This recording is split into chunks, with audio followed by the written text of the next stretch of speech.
مقدشو مقدشو مقدشو مقدشو سيدا مراها لولكا موجدها بدوينتا موقتا دحيودا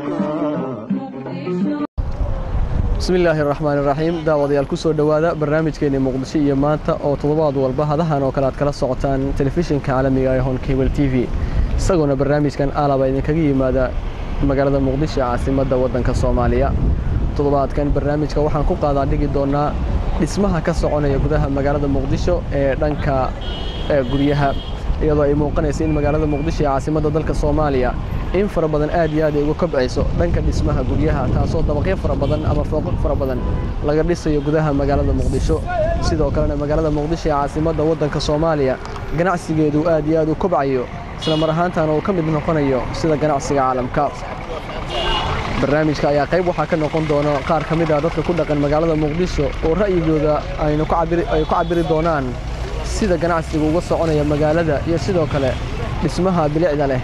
ee ku soo kordhaya magaalada muqdisho ee caasimadda wadanka Soomaaliya waxa xusid mudan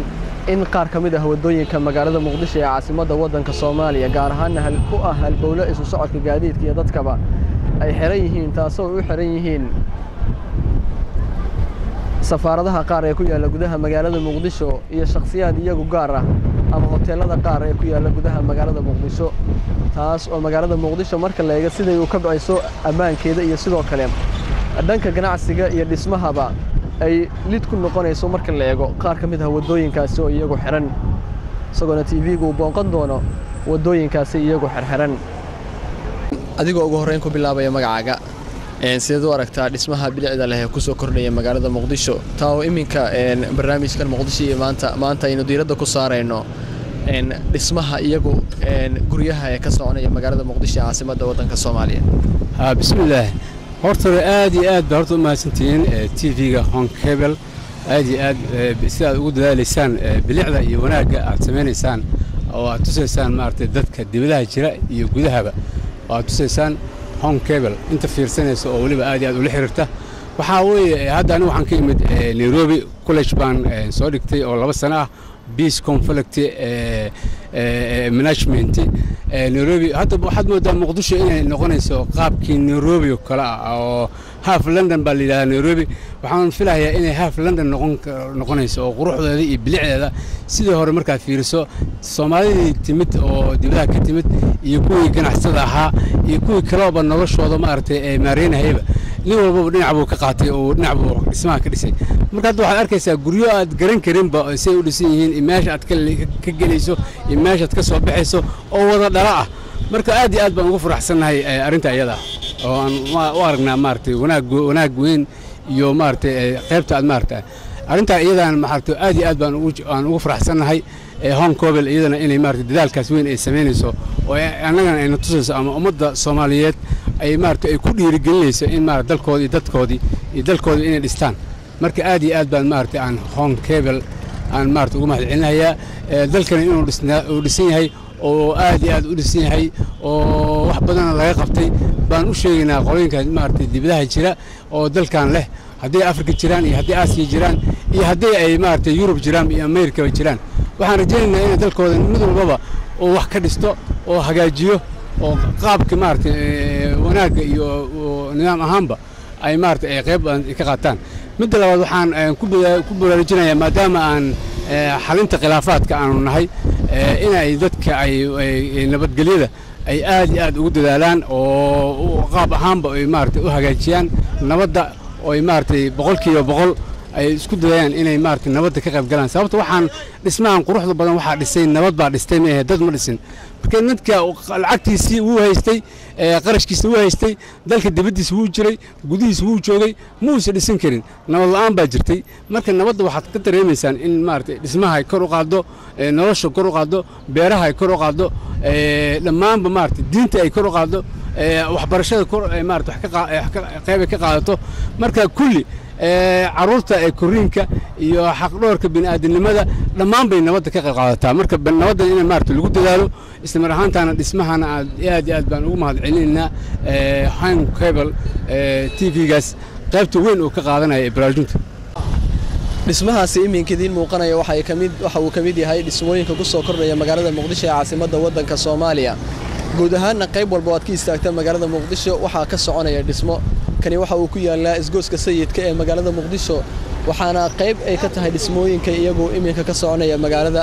markaynu sii jaleecno dhismaha ku xiga ayaa waxa uu yahay mid isagu dhamaaday dhismihiisii waxaana gacan ka geystay isla markaana dhismahaasi qandaraaskiisa qaatay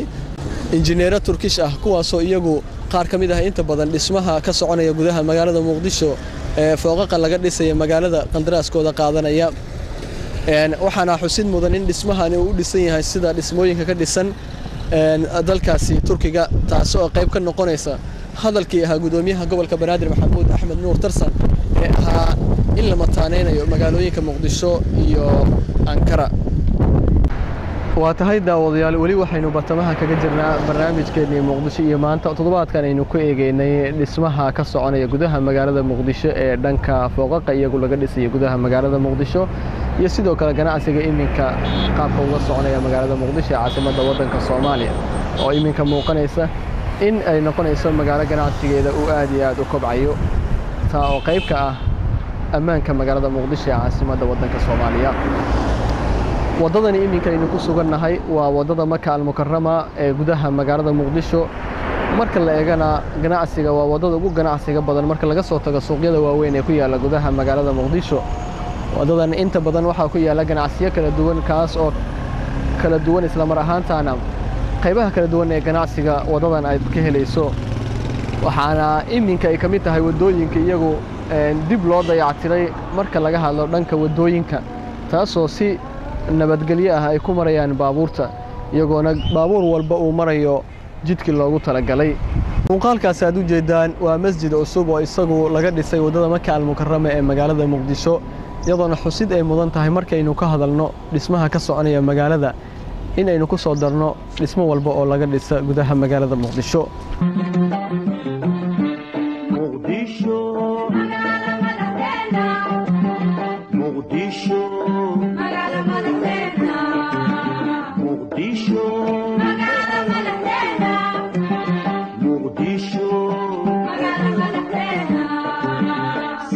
miraha lulka mawjadaha badweynta muuqata dhexdooda sida miraha lulka mawjadaha badweynta muuqata dhexdooda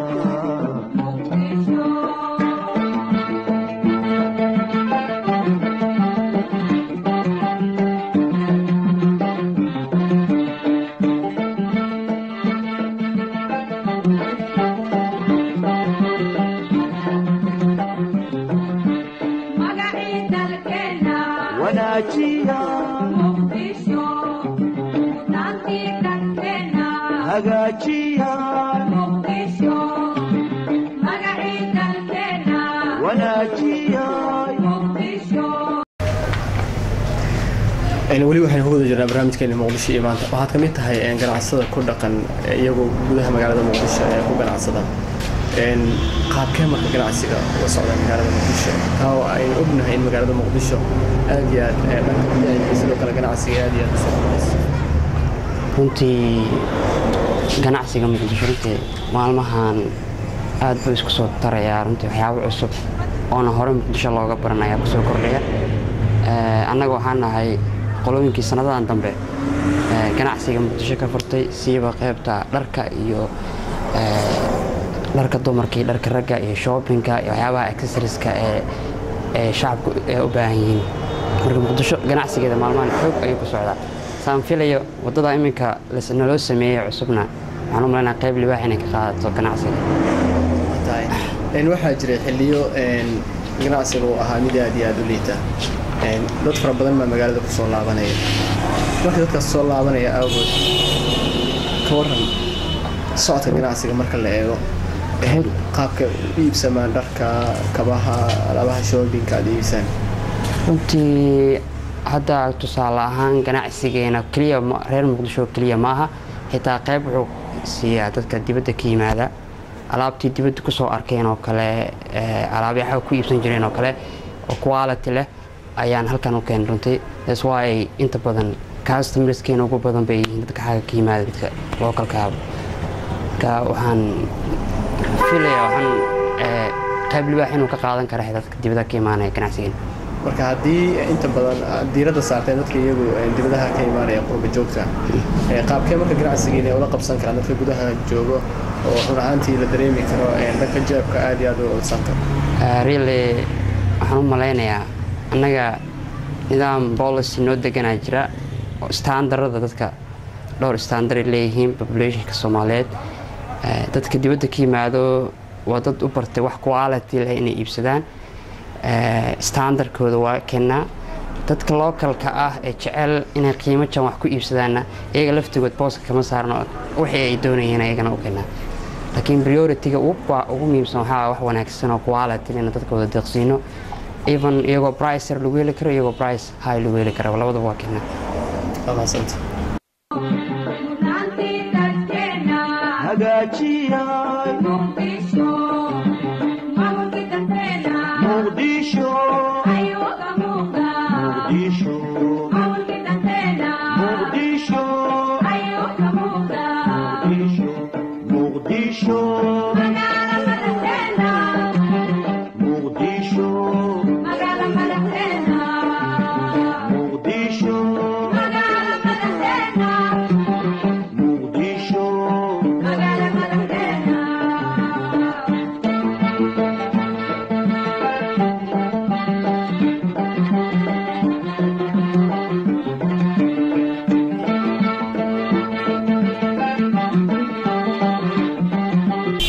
barnaamijku waa barnaamijka muqdisho iyo maanta waxaynu kaga hadalnaa inta badan bilicda magaalada muqdisho iyo inta badan ganacsiga magaalada muqdisho ku soo kordhay iyadoo iminka ay muuqanaysa magaalada in aad iyo aad ay uga soo kordhayso dhanka ganacsiga iyo sidoo kale bilicda oo fooqad fara badan laga dhisay والله aad baan ugu faraxsanahay fikirkan in muqdisho bilicdeeda soo noqoto hadda oo maalmahan ay sii zaa'idayaan wadooyinka muqdisho la sii hagaajinayo taas oo fududeyn karta in ganacsiga uu sii zaa'ido dabcan waxaan u arkaa waa aad wax lagu mahadiyo maamulka gobolka Banaadir iyo dawladdan Xasan Sheekh waxaan u sii arkaa in ay sii zaa'idinayso bilicda magaalada iyo socodka gaadiidka inay aad iyo aad wax uga qayb qaadan doonto in magaalada bilicdeeda soo noqoto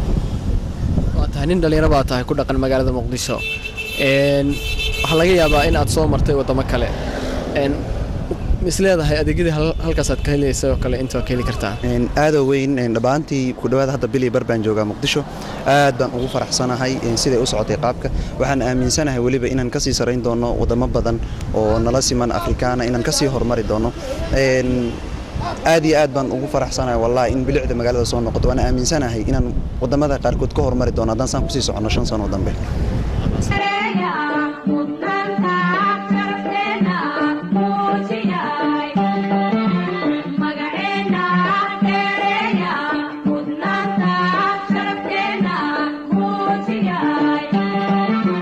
muruqeeniyo xoogeeniyo maskaxdeena isu geeyay muruqeeniyo xoogeeniyo maskaxdeena isu geeyay magaaladeena qurxiyay sidii muraayadoo kale magaaladeena qurxiyay sidii muraayadoo kale sida milicda oo kale maanta adduunka ugu muuqataa sidii milicda oo kale maanta adduunka uga muuqataa muqdisho muqdisho muqdisho markii aad marayso wadooyinka magaalada Muqdisho inta fara badan waxa ay noqonayaan kuwa iyagu zaxmad badan taas oo aad arkayso indhahaagan ay qabanayaan in gawaarida magaalada Muqdisho ay ku soo badanayaan taana ay qayb ka tahay bilicda magaalada Muqdisho waxaa xusid mudan in qaar ka mid ah saldhigyada inta badan magaalada Muqdisho dib u dayactir lagu sameeyay taas oo aad arkayso in saldhigyada ay dhismayaan kani waa saldhigga degmada waa bari ee magaalada Muqdisho isagu dayactir lagu sameeyay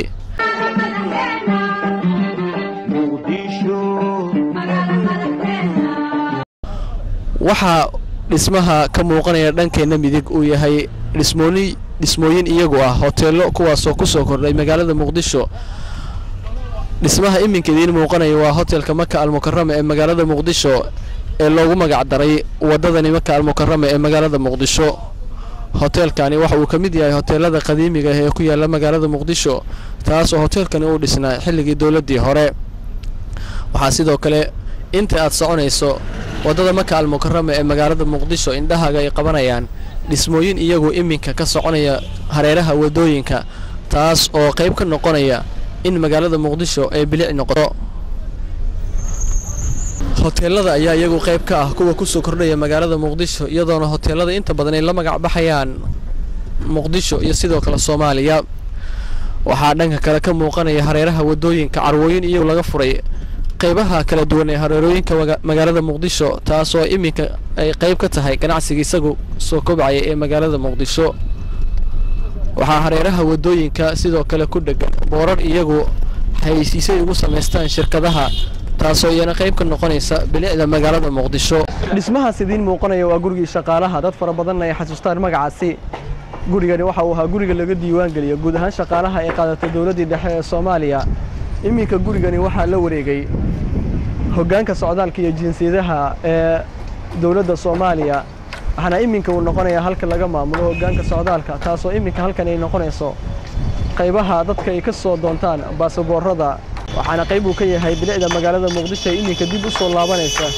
iyadoona gurigani dad fara badan ay ku xasuustaan xilligii bartamaadkii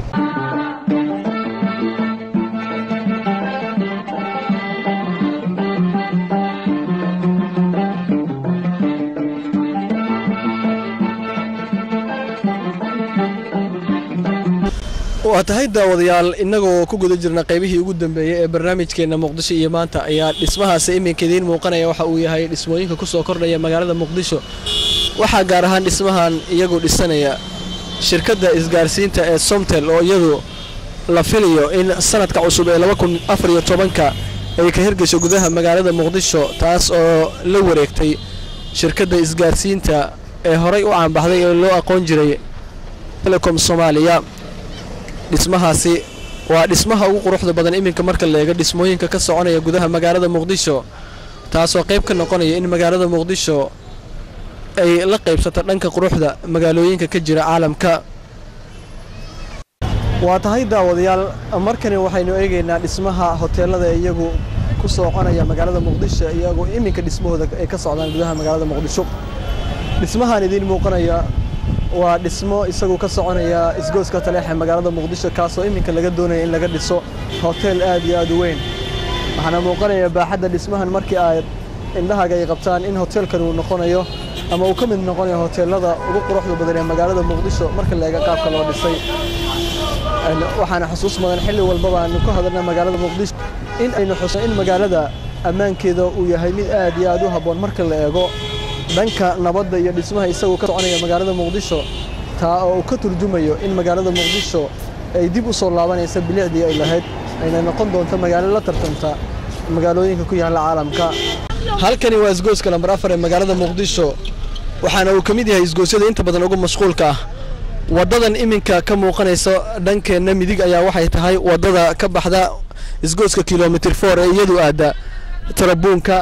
waxaana wadadani inta badan ay tahay wadooyinka ugu muhiimsan ee ka hirgala magaalada Muqdisho taasoo inta badan isu socodka dadka iyo gaadiidkaba u ah halbowle wadadani waa wadada isku xirtay isgooska kilometer 4 iyo sidoo kale Tarabuunka magaalada Muqdisho wadadani waxa degan safaaradda Turkiga marka aad iminka eegto wadada waxa ka soconaya dhismo haddana waxay u xiran tahay safaaradda Turkiga ee ku taala gudaha magaalada Muqdisho isla mar ahaantaana gaar ahaan ku taalla waddada ka yimaata nambar 4 ee soo aada tarabuunka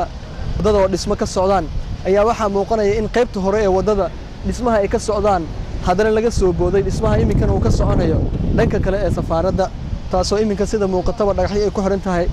sidoo kalena xilligaas ayna ka soconaynin wax dhismo ah iyadoona waddada ay tahay waddada ugu isticmaalka badan marka la eego dhanka shacabka taasoo shacabka ku dhaqan magaalada Muqdisho xilliyada ay xirmaan wadooyinka halbowlaha u ah dawladda Soomaaliya iyagoo isticmaalaan gaadiidka dadweynaha marka la eegana dawladda Soomaaliya iyadoo xil iskama saarayso in wadooyinka halbowlaha u ah dadka shacabka ah ay furto taa oo waddadani ay u xiran tahay safaaradda Turkiga ee ku taalla gudaha magaalada Muqdisho iyadoona ay tahay wax laga haboon yahay in safaarad qura waddo dhan oo isticmaalaan bulshada ay u xirnaato Muqdisho Muqdisho Muqdisho Muqdisho sida miraha lulka mawjadaha badweynta muuqata dhexdooda sida miraha lulka mawjadaha badweynta muuqata dhexdooda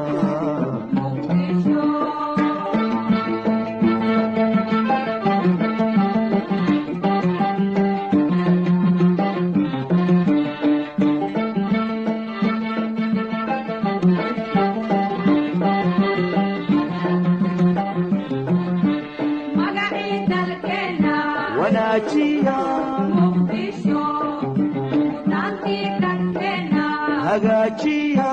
Muqdisho magaciisa dalkeena wanaajiya Muqdisho mudnaantiisa dalkeena hagaajiya Muqdisho maamulkiisa dalkeena Muqdisho ayuu ka muuqdaa Muqdisho maamulkiisa dalkeena Muqdisho ayuu ka muuqdaa Muqdisho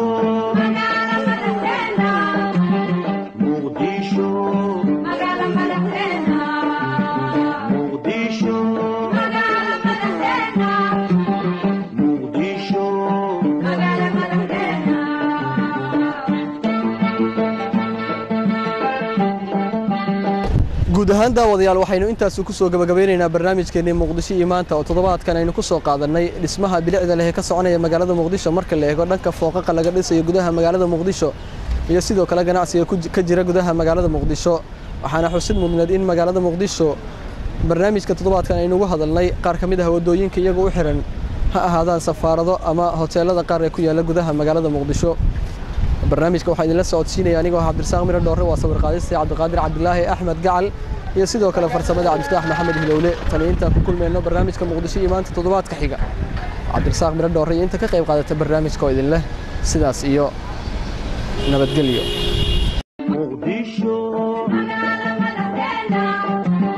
Muqdisho